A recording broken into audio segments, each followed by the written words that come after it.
What's going on, everybody? We welcome you to the first episode of the 25-26 school year. Christian Pedersen back with another top recruit. We got Troy Huhn joining us from Mission Hills Football. He is committed to go play football at Penn State. Troy, thank you very much for joining us. Let's start right there. You obviously, as a Nike Elite 11 quarterback, are one of the top in the nation right now, and you, I'm sure, had your pick of schools. What made you want to go with the Nittany Lions? I've been around every school in the whole entire country, and just like being at Penn State and knowing that they're like having a family culture and that they can develop me and get me to the next level was all I needed to hear. And the love they showed for me was something that a lot of schools didn't. And I just like, I felt that connection and just, I knew it was home. So, in the recruiting process, have you had a chance to attend a Penn State home game? Because I have been told, having only seen it on television, I've been told the in-person experience there is one of the absolute best in all of college football. I was able to go out to the Illinois game this year for my first game, and then I also went out to the SMU game. And just being there in person was just, it made that commitment even more special. I'm like, this is truly home, and it was super super cool watching them play. So, are you now like, do you pump crowd noise into the Mission Hills practices so you can get ready to have to do the like, I can't hear anybody? Because you guys get hype on a Friday night, but there's a difference between 2,500 people at a Mission Hills San Marcos Discovery Bowl and 100,000 in Happy Valley. Like, are you ready? Like, that's got to be goosebumps and adrenaline, right? Like that's something I'm assuming you're looking way forward to. It's gonna be something that I'm gonna have to adjust to, but I mean, it's gonna be like it's like that at every single high college football team at their program. So I mean, I'm gonna get used to it, but it's gonna be something I'm super excited for. All right. Well, we'll make sure the fans bring extra noisemakers into the games this year for you guys. The big question I kind of, yeah, and I know that again, you're an Elite 11, you're very top of the tip, but you have gone now through the recruiting process. And I think that everybody that goes through it can offer some sort of advice and guidance to the younger kids that are just starting out in the process. So now that you're done with it, what would be some advice that you would give to kids out there that are at any point along the journey of high school football or just sports recruiting in general? Yeah, so I would say just go where you're loved the most. I mean, find that spot where they truly love you so much, and then they want you, and you're not just another guy in the program. That they're bringing you in, and you're going to be a guy that they're going to show continuous love to, and so that's what I found through the whole entire process, and that helped me figure it out, like where I wanted to be, and also just like not letting the outside distractions pull you into a program. Going to a program that means something to you is really important. Fair enough. All right, let's talk about Mission Hills a little bit. We're still a month out from camp and all that, so I don't want to necessarily dive too much into like this, that, or the other game. But Mission Hills, I am always curious. You guys are in that like small little group that I would say is maybe 5 or 6 schools in San Diego that consistently, continually play like an all gas, no breaks kind of schedule. You're playing teams from out of the section. You're playing all the hardest teams in section. You're always like this. The goal is open division every single year. What is it like being part of a program where you have to look at every single week of the schedule and just be like, damn, there is not a single tomato can on it. Like we don't get a week off all year. Do you love that? Do you hate that? What is that experience like for you? I absolutely love it. I mean, playing some of the best competition in all of San Diego and out of section teams is really, really special. And I think Coach Hatter does a great job of putting these teams on our schedule, and it helps us prove to the people like who we are. And so it's gonna be a fun year. So there's never a time where you're just like, man, I would love a 19 for 22 for 580 yards type of game. Like just air it out. Obviously, that would be really cool. But I mean, if I could do that in these big time games, it would really prove myself. Fair enough. All right. So then how are we looking for this year? I'm assuming you're going to say the same kind of cliche, like we're confident, we like our guys and all that. But anything specific stand out to you for the vibes of this season going forward?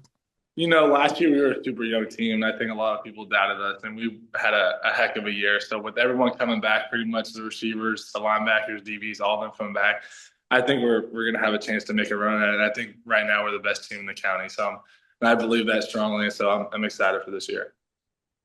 You are the second Mission Hills quarterback to be in the Nike Elite 11, Jack Tuttle being the other one. Has there been uh, guidance from him in all this process? Coach House, like it seems like Mission Hills is turning into a elite high school football program. So what is it just like being in for you as a quarterback in a room where other quarterbacks have walked that path, been that sort of high caliber guy? Like that's not really a specific question, like just kind of open ended.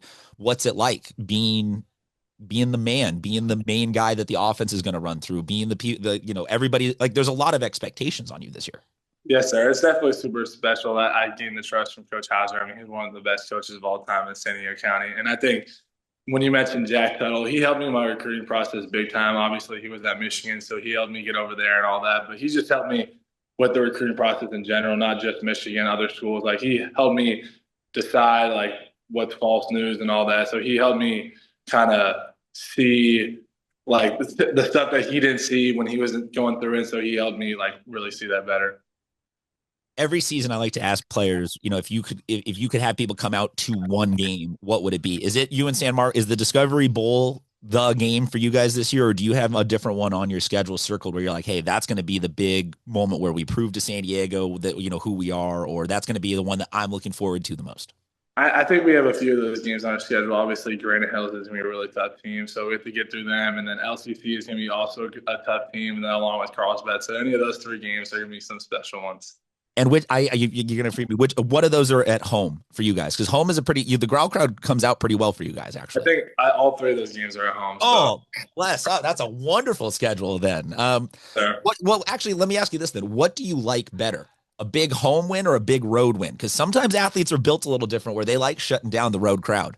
It depends like where you're playing at. Okay. Last year when we played at Carlsbad, that was a super special moment for me because of all the personal stuff I had going on. But it was, I mean, obviously a big time home win is really fun too. When you got all your friends and teammates and their friends and stuff like that, it's obviously special.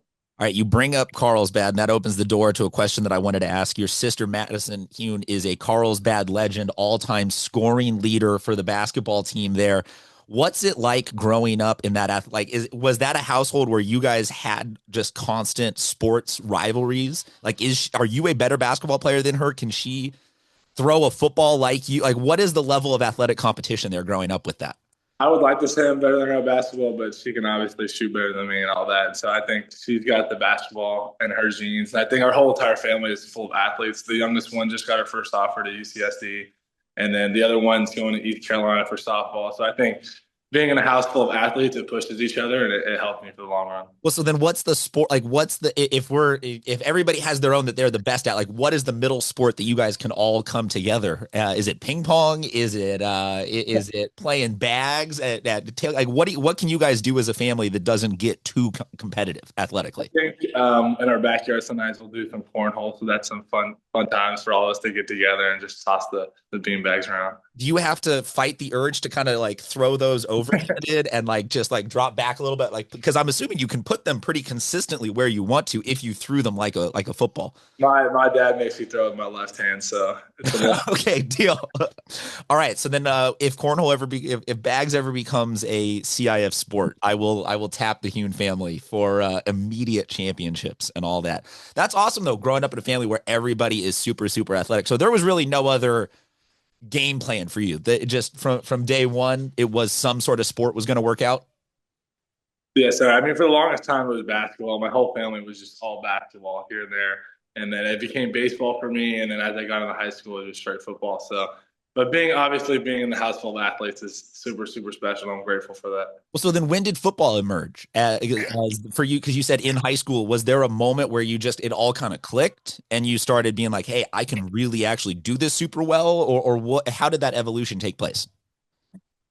So I started football in fifth grade. So I played Pop Warner for Carlsbad Pop Warner, and I never really played quarterback until freshman year. I was always playing O line, tight end, and I'm sure you've heard that before. But freshman year, when I went over to Mission Hills, I mean, after that first game, I was like, "Oh, I love it," and I just kept on going and going and kept on working as hard as I could. But I'm saying you wanted to play quarterback, or were you pressed into serve it? Like, did the starting quarterback go down, and you're just like, "I'll do it, I'll try it." How did we wind up with you actually taking that first legitimate snap at quarterback? So my uncle was a huge influence on me. He, when I was going into my eighth grade season, he kind of threw out the idea of playing quarterback, and I started working with him. He played quarterback in college, and so I was working with him, doing some drills here and there. And that eighth grade year, I ended up playing tight end, but I went to Mission Hills, even though I'm from Carlsbad, to play quarterback. And so I kind of connected with Gunnar Hensley, who had the same experience as me, going from Carlsbad to Mission Hills, and so he helped me like get to Mission Hills, and it just went from there. All right. So as a former tight end, is there a play deep in the playbook where you ask Coach Hauser for a little like, hey, I'll hand it off and then I'll sneak out around the blind side and I'll be there for a reception. I've been trying to put that in the playbook, but it hasn't happened yet. So hopefully this year. All right, so I know that Coach Hauser does not consume a single ounce of media nor put anything out on social, but I'm going to just put this out into the universe. Coach Hauser, let us know what is the margin of like, do they need to be up 70, 80, 100? What is it they need to be up to let Troy get out there? Just a little spider 2 wide banana, keep them safe, just out in the flats, a little 7-yard reception, maybe even a touch. Like, we can line you up in the goal line, get you 1 touchdown reception this year. Let's manifest that will be here for us. I always like to close out for all the seniors, and this is a way open-ended question, no right or wrong answer, but what do you want the legacy to be that this senior class leaves behind? I think the legacy for us is the end goal is a state championship and all that, but the legacy I want to leave behind is for the younger people, the freshmen coming up in the program. We're a super young team still, and I think we have a lot of guys that are going to be sophomores this year on varsity. And I'm just like, I want to leave a mark for them to know that they can follow in my footsteps and do great things too. That's awesome, Troy. Thank you very much for joining us. The football season is still a little bit of ways away, but this is absolutely a guy that you want to and need to check out. There's only 10 Fridays that you get to choose to go watch games. He is absolutely somebody that needs to be on your list. Thank you very much for checking in with us, and happy return of high school football, everybody. Yes, sir. Thanks for having me.